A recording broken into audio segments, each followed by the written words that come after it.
ආයුබෝවන් Korean mad YouTube channel එකට අදත් ඔයාලව ආදරෙන් සාදරෙන් පිළිගන්නවා.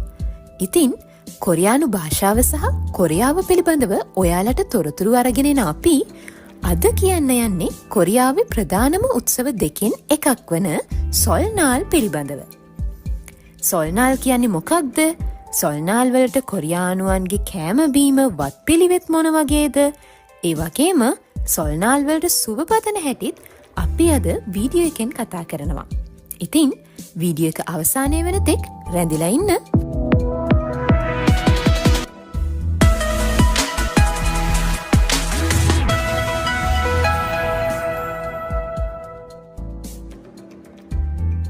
සොල්නාල් කියන්නේ කොරියානු අලුත් අවුරුද්දට.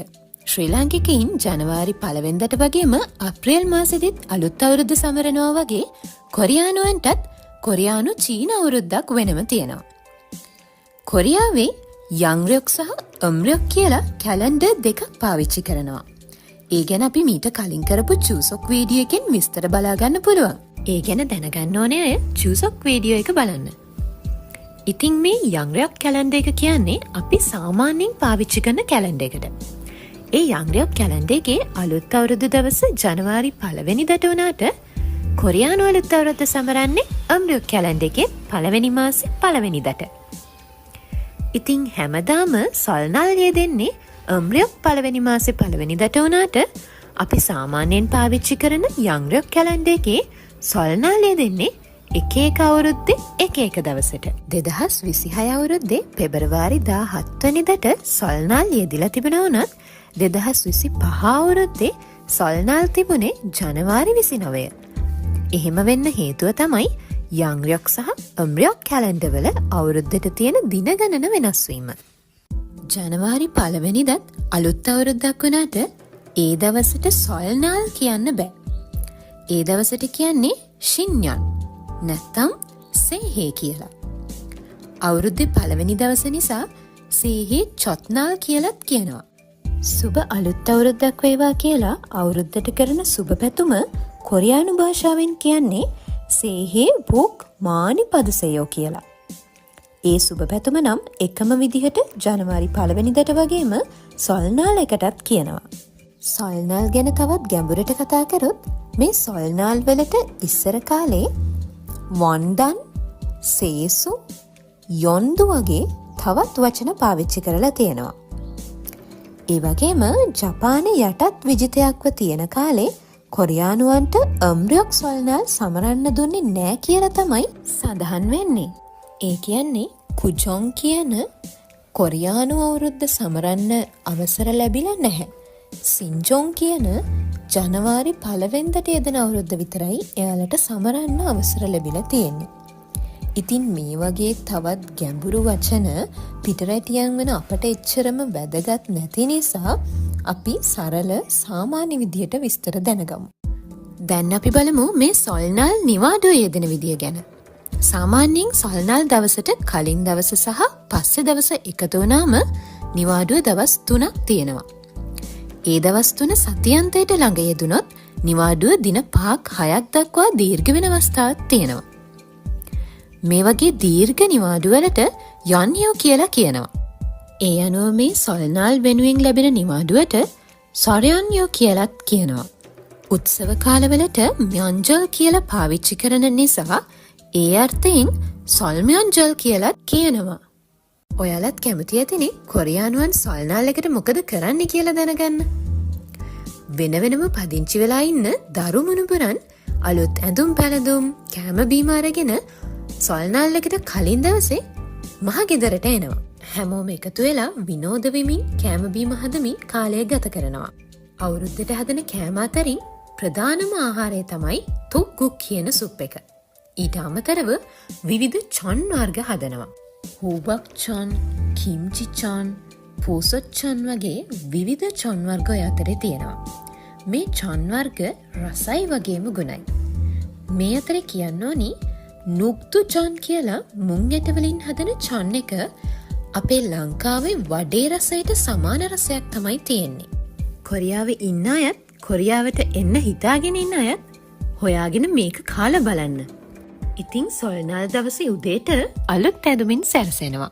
චාරිත්‍රයක් විදිහට කොරියානු ජාතික ඇඳුම හන්බොක් අඳිනවා වුණාට පහසුව සහ ආර්ථිකමය වාසි නිසා දැන් නම් සාමාන්‍ය විදිහට අඳින අයත් ඉන්නවා. මේකට සොල්බිම් කියලා කියනවා. ඊළඟට තියෙන්නේ ජීවත් වෙලා ඉන්න තමන්ගේ දෙමව්පියන්ට, ආච්චිලා සියලාට, වැඩිහිටියන්ට ආචාර කිරීම. මේකට කොරියානු භාෂාවෙන් කියනවා සේපෙ හදා කියලා. ඊට පස්සේ ළමයින් වැඩිහිටියන්ට ආචාර කරාම වැඩිහිටියන් ළමයින්ට ආශිර්වාද කරනවා. තක්තම් හදා කියලා තමයි අපි ඒකට කියන්නේ. එහෙම කරලා වැඩිහිටියන් හැමෝම ඒ ළමයින්ට මුදල් ත්‍යාග ලබා දෙනවා. මේ මුදලේ අගය ළමයින්ගේ වයස වගේම තම තමන්ගේ ආර්ථික තත්ත්වය මතත් වෙනස් වෙනවා. සේපේ කරාම දෙන මේ මුදලට කියන්නේ සේපෙත්තාන් කියලා. සල්නල් කියන්නේ ලංකාවේ අලුත් අවුරුද්ද වගේම පොඩි අයට නම් සෙල්ලම් කරන්න, රසවත් ආහාර කන්න බොන්න පුළුවන් වෙන, තෑගි ලැබෙන, සතුටින් ගත කරන්න පුළුවන් නිවාඩුවක් කියලා තමයි කියන්නේ. තමන්ගේ පරම්පරාවේ මළගිය මුතුන් මිත්තන්ට කොරියානු භාෂාවෙන් චෝසං කියලා කියනවා. එයාලට ආචාර කිරීම තමයි ඊළඟ අවුරුදු චාරිත්‍රය. මේ චාරිත්‍රයට චරෙරල් චිනද කියලා කියනවා. කලින් හදාගත්ත අවුරුදු කෑම යම් පිළිවෙලකට මේසයට තියෙනවා. මේකෙදී අනිවාර්යෙන්ම තිබිය යුතු කෑම වර්ග වගේම ඒව ස්ථානගත කරන තැන් සහ දිශාව වැදගත් කොට සැලකනවා. මුතුන් මිත්තන්ට ආචාර කරලා එයාලගේ ආශිර්වාදය බලාපොරොත්තු වෙනවා කියලා තමයි කියන්නේ. පහත් වෙලා කරන ක්‍රියාවට චොරදා කියලා කියනවා. ජීවත් වෙන වැඩිහිටියන්ට එක්වරක් චොල් කරන අතර මළගිය අයට දෙපාරක් කරනවා. කොරියන් ඉගෙන ගන්න අයට මේ දෙක පැටලෙන්න පුළුවන් නිසා ඒක මතක තියාගන්න. මේක බලන ඔයාලා කොරියාවේ මළගෙදරකට සහභාගී වුණොත් මේ චොරදා කරන පිළිවෙල වැදගත් වෙනවා. පවුලේ සියලු දෙනාම එකතු වෙලා ආහාර ගැනීමෙන් පස්සේ ප්‍රධාන වශයෙන් අවුරුදු චාරිත්‍ර අවසන් වෙනවා. විශේෂයෙන් සඳහන් කළ යුතු දෙයක් තමයි අවුරුද්දට හදන කෑම වර්ග අතරේ ප්‍රධානම කෑම තොග්ගු කියලා අපි කලිනුත් කිව්වනේ. කොරියානුවන් අතර කියමනක් තියෙනවා තොග්ගු කෑවේ නැත්තම් වයස අවුරුද්දකින් වැඩි වෙන්නේ නෑ වගේ කියලා. මේ කටයුතු අවසන් කරලා ඊළඟට මුතුන් මිත්තන්ගේ සොහනට යනවා.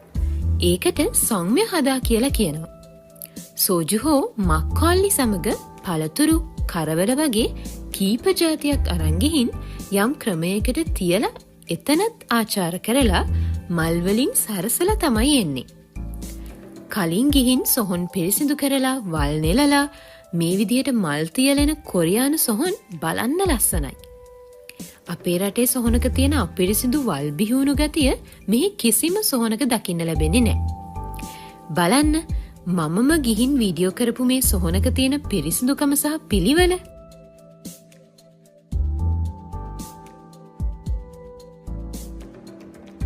මේ අතරේ අවුරුද්දට එකතු වෙන පවුලේ අය යුද්නොරි කියලා ක්‍රීඩාවක් කරනවා. ළමයි එකතු වෙලා සරුංගල් අරින එකත් අවුරුද්දට කරන දෙයක්. ඒකට යොන්නල්ලිගි කියලා කියනවා. මේකෙදි මම සඳහන් කරන හැම කොරියානු වචනයක්ම කොරියානු භාෂාව ඉගෙන ගන්න අයට ගොඩක් වැදගත් වෙනවා. ඒ නිසා ඉගෙනගෙන මතක තියාගන්න. ඉතින් මේ මම විස්තර කළේ කොරියානුවන් අවුරුදු නිවාඩු කාලය ගත කරන සම්ප්‍රදායික ක්‍රමය ගැන. ඒත් ඒ සම්ප්‍රදායික අවුරුදු සැමරුම දැන් කොටසකට සතුට විනෝදය ගෙන දුන්නත් කොටසකට දුක වේදනාව ගෙන දෙන්නක් බව අහන්න ලැබෙනවා. පොඩි අයට සතුට විනෝදය ආර්ථිකමය වාසි ගෙන දුන්නත් වැඩිහිටියන්ට නම් මුදල් වියදම් කරගෙන නිදහස හිමි කරගෙන විනෝදයත් නැති කරගන්න නිවාඩුවක් කියලා තමයි කියන්නේ. ඒ නිසා ගොඩක් අය මේ නිවාඩුවට අවුරුදු චාරිත්‍ර පසෙකලා හෙවේ යොයෙන් ඒ කියන්නේ පිටරට සවාරි වගේම රට තුල චාරිකාවලටත් කාලය යොදවනවා කියලා තමයි දැන් දකින්න තියෙන්නේ. වයසක දෙමව්පියන්ට අවුරුද්දට තමන්ගේ දරු මුරුබුරන්ව බලන්න ලැබෙන එක සතුටක් වුණාට දූ දරුවන් තමන්ගේ සතුට නිදහස හොයාගෙන අවුරුදු චාරිත්‍ර පසෙකලා විනෝද ගමන් යන එක ඔයාලට කොහොමද දැනෙන්නේ කියලා කමෙන්ට් එකක් දාගෙන යන්න. එහෙනම් ඉතින් අපේ channel එක බලන ඔයාලට ගොඩක්ම ස්තුතියි. කොරියාව පිළිබඳව උනන්දු අයටත් කොරියානු භාෂාව ඉගෙන ගන්න අයටත් මේ වීඩියෝ එක ප්‍රයෝජනවත් කියලා හිතෙනවා නම් like එකක් කමෙන්ට් එකක් දාගෙන යන්න. රැකියාව කරන අතරේ ගෙදර වැඩත් ඉවර කරලා නිදාගන්න තියෙන පුංචි කාලයෙන් ටිකක් කැප කරලා ඔයාලා වෙනුවෙන් හදපු මේ වීඩියෝව වටිනවා කියලා හිතෙනවා නම් subscribe කරලා bell icon එකත් click කරලා අපිට support එකක් දෙන්න. සොල්නාල් ගැන නොදන්න අය ඉගෙන ගන්න, ඒ වගේම දන්න අය අපිට වැරදුන මගහැරුණ තැනක් තියෙනවා නම් කමෙන්ට් එකක් දාලා අපි හැමෝවම දැනුවත් කරන්න. ඔයාලට දැන් මේ පේන අලුත් අවුරුදු සුබ පැතුම් ක්‍රම ඉගෙනගෙන ඔයාලටත් පුළුවන් කොරියානුවන්ට අවුරුද්දට සුබ පතන්න. ඉතින් අද වීඩියෝ එක මෙතනින් අවසන් කරනවා. හැමදාම වගේ හැම දිනාටම නිදුක් නිරෝගී සුබ දවසක් වේවා. මේ Mad with Korean Mad.